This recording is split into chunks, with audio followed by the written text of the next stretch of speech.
Dalam sebuah hadis yang sahih dikatakan, diceritakan tentang orang yang paling terakhir keluar dari surga, dari neraka, terakhir penghuni surga. Dia akan keluar dalam kondisi tubuhnya hangus setengah, setengahnya keluarin asap. Berdiri, jatuh, berdiri, jatuh. Begitu terus sampai dia jauh dari neraka. Setelah jauh dia mengatakan, segala puji bagi Allah yang selamatkan aku dari kamu. Dia pikir masih ada di neraka selain dia. Ini di neraka ada orang kafir, orang musyrik, orang munafik yang kekal. Dia sendiri ini ahli surga, tidak ada orang semua ahli surga sudah masuk ke surga ini. Tentu teman-teman jangan jadi orang ini, jadi orang yang pertama masuk surga dari awal. Ini mampir neraka dulu nih. Ya. Tapi subhanallah lihat dengar bagaimana nikmat terendah di surga ini. Orang ini jalan, kemudian setelah dia jauh dia mengatakan, ya Allah, selamatkan aku dari neraka itu. Maka Allah selamatkan dia, dia mengatakan segala puji bagi Allah yang selamatkan aku dari kamu. Kemudian Allah dari jauh lihatkan dia pohon, nggak ada apa-apa, pohon saja. Selama ini ribuan tahun semuanya api, siksaan, ya, yang dicincang, yang dibakar, yang ini, yang itu segala macam.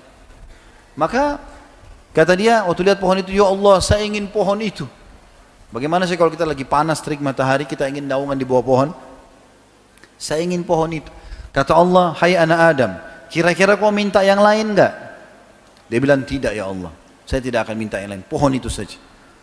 Maka Allah bawa dia dengan suruh malaikat bawa ke pohon itu, dia bernaung di bawah pohon itu. Kata Nabi SAW, dia kira dirinya orang yang paling besar nikmatnya pada Allah, dari Allah, karena pohon itu saja. Padahal orang sudah di surga semua nih. Setelah dia nikmati, Allah lihatkan dari jauh pohon, ada buah-buahannya, ada airnya, tadi nggak ada itu. Maka dia tergoda, dia mau, manusia. Tapi dia malu sama Allah, tadi sudah janji tidak mau minta. Lalu dia bilang, ya Allah, pohon dan air, saya tidak minta lagi. Kata Allah SWT, hai anak Adam, sudah janji tadi. Ya Allah, pohon sama air, tidak minta lagi. Lalu dia kasih janji-janjinya sama Allah. Kata Nabi SAW, dia janji sama Allah, tidak akan. Baik, Allah antar ke pohon itu. Dia nikmati buahnya, dia mandi di airnya, segar. Dia anggap nikmat, dia adalah hamba Allah yang paling besar nikmatnya. Dari kejauhan setelah itu Allah bukain pintu surga, gerbangnya, kecium bau wanginya. Dia lihat orang pakai baju sutra, dayang-dayang, pohon-pohon yang indah. Dia mau minta sama Allah, dia malu. Sudah janji tadi. Tapi ini surga, kalau dia bilang, ya Allah surgamu, saya enggak minta yang lain. Kata Allah, hai anak Adam, enggak ada yang memuaskan kamu. Apa kau mau aku berikan kamu seperti yang dimiliki oleh raja terkaya dunia? Sekarang saya akan masukkan kau ke surga ini, seperti permintaanmu. Tapi aku kasih kamu yang seperti dimiliki raja terkaya dunia. Tahu siapa ini teman-teman? Sulaiman alaihissalam. Kalau kita bilang raja terkaya di dunia, Sulaiman. Sulaiman alaihissalam bisa suruh jin, bisa bicara sama hewan, istananya dari kaca, luar biasa. Enggak ada raja seperti Sulaiman. Sampai kata Nabi SAW, Sulaiman telah minta kerajaan tidak boleh orang sebelumnya dan sesudahnya. Kata Allah SWT, hai anak Adam, maukah kamu? Aku berikan kau yang dimiliki raja terkaya dunia. Dia bilang, raditu ya Rabb, aku ridho. Jangankan begitu, masuk surga itu sudah cukup, apalagi dapat yang terkaya raja dunia. Ya. Maka Allah bilang, wala kamithluhu, kau akan dapat dobelnya. 2 kali lipat. Maaf. Lalu dia mengatakan, raditu ya Rabb, aku ridho hai Tuhanku. Dia Allah lagi bilang, wala kamithluhu, kau akan dapat lagi yang dobelnya. Terus saja dia mengatakan raditu, Allah juga mengatakan dan kau akan dapat semisalnya sampai 10 kali lipat. Saking gembiranya dia mengatakan, engkau adalah hambaku dan aku Tuhanmu ya Allah.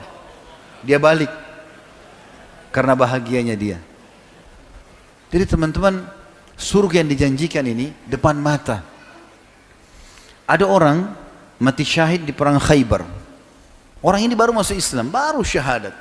Rupanya waktu Nabi SAW dengan 1399 pasukan beliau, 1400 dengan beliau SAW mengepung benteng, berhasil menembus benteng Yahudi. Ada 9 benteng, ada yang pertama tembus.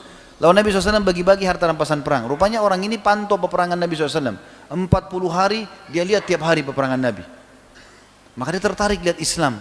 Orang sholat, baca Quran. Dia orang Arab, dia ngerti Al-Quran, bahasa Arab. Dia tertarik. Setelah Nabi SAW menang, dia datang kepada para sahabat tanya, ini agama apa kalian ini? Kata dijelaskan oleh para sahabat, ini agama Islam, di bawah itu adalah utusan Allah gini-gini. Dia tertarik, dia mau masuk Islam. Kata para sahabat, langsung aja ke Rasulullah SAW, di depan tuh.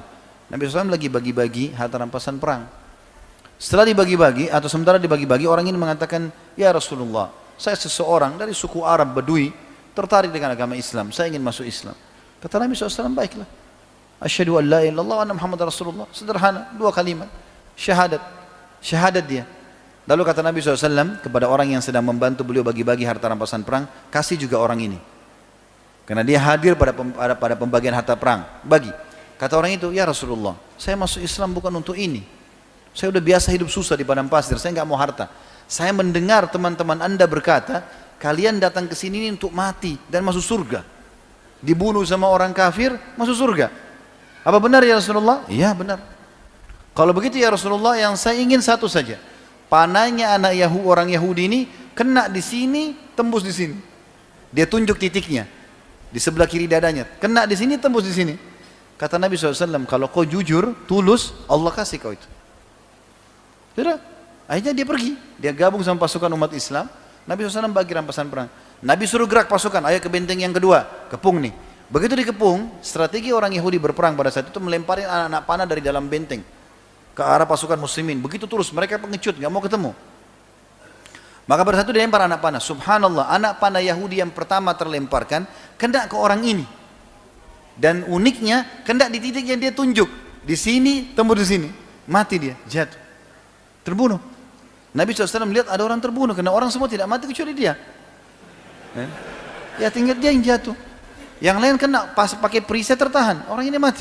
Kata Nabi SAW, huwa, apa ini orang tadi nih? Yang tadi baru masuk Islam? Kata para sahabat, iya Rasulullah. Kata Nabi SAW, subhanallah, maha suci Allah yang membenarkan janjinya. Dia baru minta, Allah kasih, dan di titik yang benar yang ditunjuk. Gitu kan? Lalu apa kata Nabi SAW? Siapa yang ingin melihat penghuni surga yang belum pernah sujud sekalipun, ini orangnya. Tidak pernah sholat ini, baru syahadat mati. Dan mati syahid. Dan dia ikhlas. Ya? Maka dia masuk surga. Lalu apa kata Nabi SAW? Ini wasiatnya, ini penutupan bahasan kita. Apa kata Nabi SAW? Ingatlah, sesungguhnya surga seseorang di antara kalian lebih dekat daripada tali sendalnya. Azan, sholat, ada orang tua bakti, ada celengan masjid sedekah. Itu aja kok, amal-amal soleh yang sudah kita tahu. Itu, mati masuk surga. Lebih dekat dari tali sendal, kata Nabi SAW. Ini orang ini syahadat mati, masuk surga. Dan ingatlah, seseorang di antara kalian lebih dekat dengan nerakanya dari tali sendalnya. Hati-hati. Ke diskotik, mabuk-mabuk, ke karaoke, keluar tabrakan mati. Masuk neraka. Lebih dekat dari tali sendalnya. Dan ingat teman-teman, orang yang baik, orang yang soleh, Allah buat manusia suka. Allah suka dia, dikasih pahala banyak. Allah juga buat manusia suka. Kalau kita baik, asal antum ikhlas ya, bukan cuma performance saja, bukan cuma penampilan, betul-betul apa yang ada dalam zahir ini yang kelihatan, begitu dalam hati antum. Ikhlas kepada Allah. Allah akan buat itu efeknya besar. Orang pun akan suka sama kita. Allah suka, Allah kasih pahala, Allah juga buat orang-orang suka. Yang suka kita orang-orang yang soleh seperti kita tentunya. Orang yang fasik tidak bakal suka. Dia tidak suka dengan orang-orang yang baik, gitu kan? Begitu juga dengan teman-teman orang yang buruk, maka Allah benci. Allah buat juga orang tidak suka. Orang kalau walaupun dia teman dekat, tapi orang itu suka bohong, orang itu kasar, orang itu suka mukul, mencuri, temannya pun tidak suka sama dia. Tapi kalau orang jujur, amanah, santun, ramah, orang suka. Maka kenapa tidak jadi orang soleh ini? Apa uzurnya? Dan kenapa harus menjadi orang buruk? Untuk apa? Ingat, peringatan sudah sampai ke Bapak Ibu sekalian. Allah Subhanahu wa taala akan minta pertanggungjawabannya teman-teman. Maka ambil ilmunya, amalkan. Semoga insya Allah kita menjadi orang-orang saleh dan ditutup dengan husnul khatimah.